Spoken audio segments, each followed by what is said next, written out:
Good afternoon, Trump's family. Thank you for always watching and subscribing to the channel. Every channel subscribe is my motivation to work harder. Alright, without further ado, let's get into the news this morning. And right now, the Speaker of the House vote is going on in the House of Representatives. And Kevin McCarthy has failed twice already to Rhino Kevin McCarthy. The one, for whatever reason, Trump decided to go ahead indoors because this dude is a snake among snakes.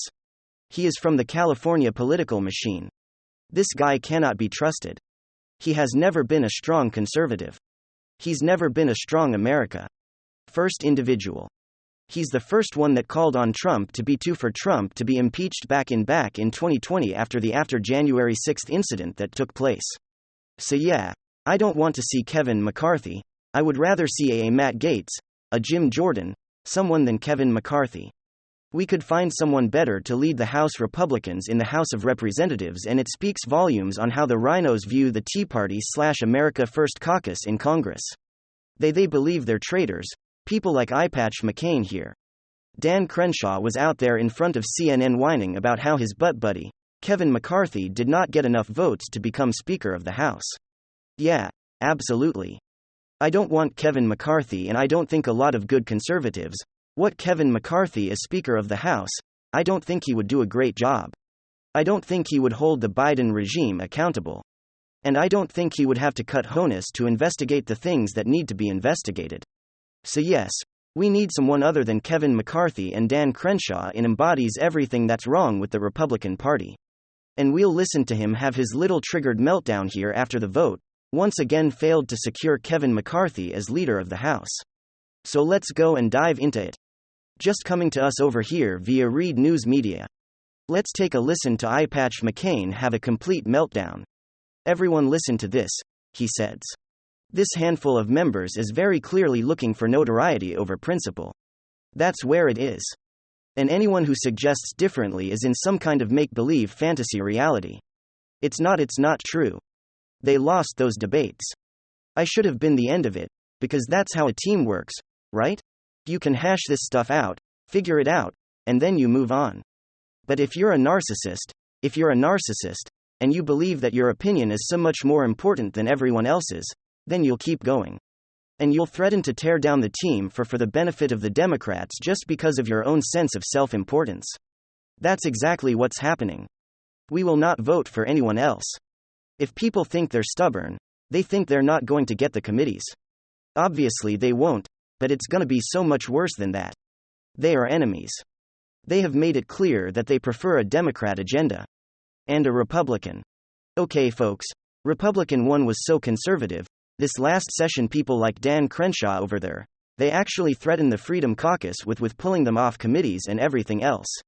If they did not go along with Kevin McCarthy, speakership vote, and that speaks volumes, and the people who are surrounding McCarthy right now who's trying to rally around McCarthy, I would say keep an eye on them. I don't think there's good intentions behind some of that. Some people were trying to improve their status within the House of Representatives. And, looking to improve their power within the House of Representatives by doing favors such as supporting McCarthy. Again, Eyepatch McCain, if he is already viewing people like Matt Gaetz and Lauren Boebert and others like Paul Gosar as enemies of the Republican Party, then yes, I will gladly wear that badge, because the current Republican Party absolutely sucks and it does need to be reformed from within, and we don't need people like McCarthy or Dan Crenshaw leading this party. And some significant news: New York State lawmakers are the nation's best paid after giving themselves a 30% pay raise. New York lawmakers are now officially the highest paid state legislators in the land after they awarded themselves a massive pay raise. Members of both houses, 63 senators and 150 assembly members, are getting a pay boost of $32,000 for a new base salary of $142,000. Under a bill Governor Kathy Hochul signed a day before her inauguration on Sunday, that is just shy of a 30% lift over their previous salary of $110,000. The Democratic Party holds supermajorities in both houses of the New York State Legislature. New York lawmakers passed the pay raise bill during a special session in late December. Quote, I believe that legislators need to be compensated for the hard work that they do. People don't realize the sacrifice that they make being away from their families, said Assembly members speak with Carl Hastie. Ahead of the vote. The new pay raise comes with restrictions, however, starting in 2025. Outside income will be capped at $35,000 pay in excess of that from military service retirement plans, or investment. Fewer than 30,000 illegal aliens were deported from American communities in 2022. Fewer than 30,000 illegal aliens, including just about 23,000 convicted criminals, were deported from American communities in fiscal year 2022. New Immigration and Customs Enforcement figures reveal Joe Biden's Department of Homeland Security released the annual ICE report during the holiday weekend, showing significant cuts to interior immigration enforcement compared to prior years such as 2017, 2018, and 2019.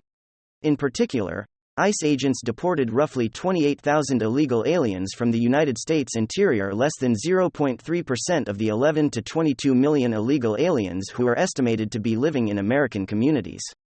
To put it another way, ICE agents were deporting only 2,350 illegal aliens each month from the United States interior, whereas they wants to put in nearly 8,000 illegal aliens each month. Fiscal year 2022 marks Biden's second year in which ICE's interior immigration enforcement operations have been gutted to ensure that most of the nation's illegal alien population is not eligible for arrest or deportation. Research has shown that deportations are extremely cost-efficient for Americans, as deporting every illegal alien in the United States costs about 6 times less than what taxpayers are forced to pay to subsidize the nation's 11 to 22 million illegal aliens. Donald Trump launches redesigned 2024 campaign website. President Donald Trump launched a redesigned 2024 campaign website at the start of the new year, declaring that America's comeback, quote, starts right now. Quote, "The American way of life is under attack while career politicians destroy our economy and sabotage our nation's incredible potential," the website declares, outlining Trump's commitment to, quote, "take our country back from the corrupt Washington establishment and return power to the American people where it belongs." Another section of the website details Trump's objectives, which include economic prosperity for all, securing America's borders, restoring public safety, peace through strength, reclaiming free speech, and dismantling the deep state. The website highlights Trump's plan to, quotes, "and the weaponization of the justice system, the FBI and the DOJ, quote, we will conduct a top-to-bottom overhaul of the federal bureaucracies to clean out the rot and corruption of Washington, D.C., it states. The website also highlights other key items from Trump's agenda, including rejecting globalism, caring for veterans, and protecting parents' rights. The website also contains a batch of merchandise which includes the classic Trump 2024 shirts, as well as one featuring a photo of Trump and former Lady Melania Trump, which reads "Unfinished Business." Another feature is a photo of Biden with the text "Nation in Decline." Other merchandise features a picture of Trump with the tax, "America's favorite president," and another reads "Joe Biden owes me gas money." Liz Cheney exits Congress 6 years later and millions of dollars richer. Cheney, who lost her Republican primary by nearly 40 points in August, departed Congress on January 3, returned home as a defeated 56-year-old. Never Trumper Cheney did not depart Congress empty-handed. However, during her 6 years in Congress, she has become very wealthy.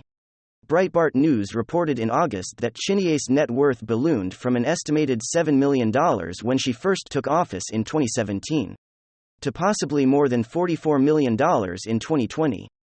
Depending on the specifics of her latest financial disclosure form, Cheney's net worth could have skyrocketed up to 600% in Congress. According to her 2020 personal financial disclosure form, she declared a net worth between $10.4 million and $44.1 million, stemming from assets valued at $10.4 and $44.1 million. She reported no earned income gifts or transactions. She did, however, declare she held 3 posts, including a trustee position at the University of Wyoming, membership of a holding company, and what appears to be a position in her family's trust. Cheney's forced exit from Congress does not mean that she or her family will depart Washington, D.C. and return home to Wyoming. Technically, she represented her home state of Wyoming for 6 years. But her lack of appearance in the state during the GOP primary became a point of contention for many voters. Instead of campaigning in Wyoming, Cheney appeared to prefer dwelling in the D.C. area. As a new political cycle begins this week, Cheney has not definitively stated what her future plans entail. She has said her forward focus is blocking Trump for winning re-election in 2024. but it is unclear how she will do so without the vice chair pulpit. She has floated the idea of potentially running for president in 2024. But critics doubt she will gain enough Democratic votes or Republican support in either primary.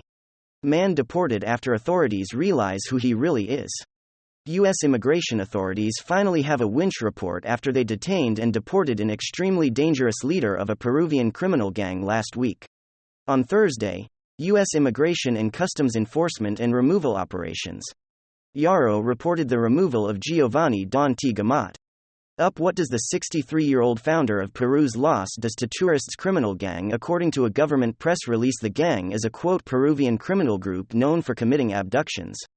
I took them out of Juárez into custody after U.S. Border Patrol agents stopped him at a border near Calexico, California in June of last year, where the patrol said that the amount of Worthless was attempting to avoid an arrest warrant in his home country, and trying to evade persecution by sneaking into the United States.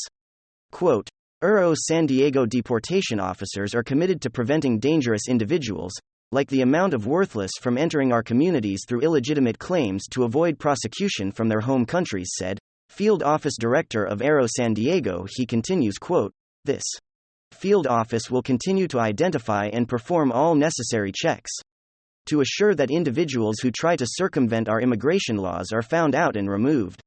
U.S. authorities added that no matter what U.S. is also affiliated with other Peruvian criminal organizations, no matter what class was loaded aboard an ICE air deportations charter flight and sent back to Lima, Peru on Thursday, where he was transferred to the custody of Peruvian law enforcement officials at Jorge Chávez International.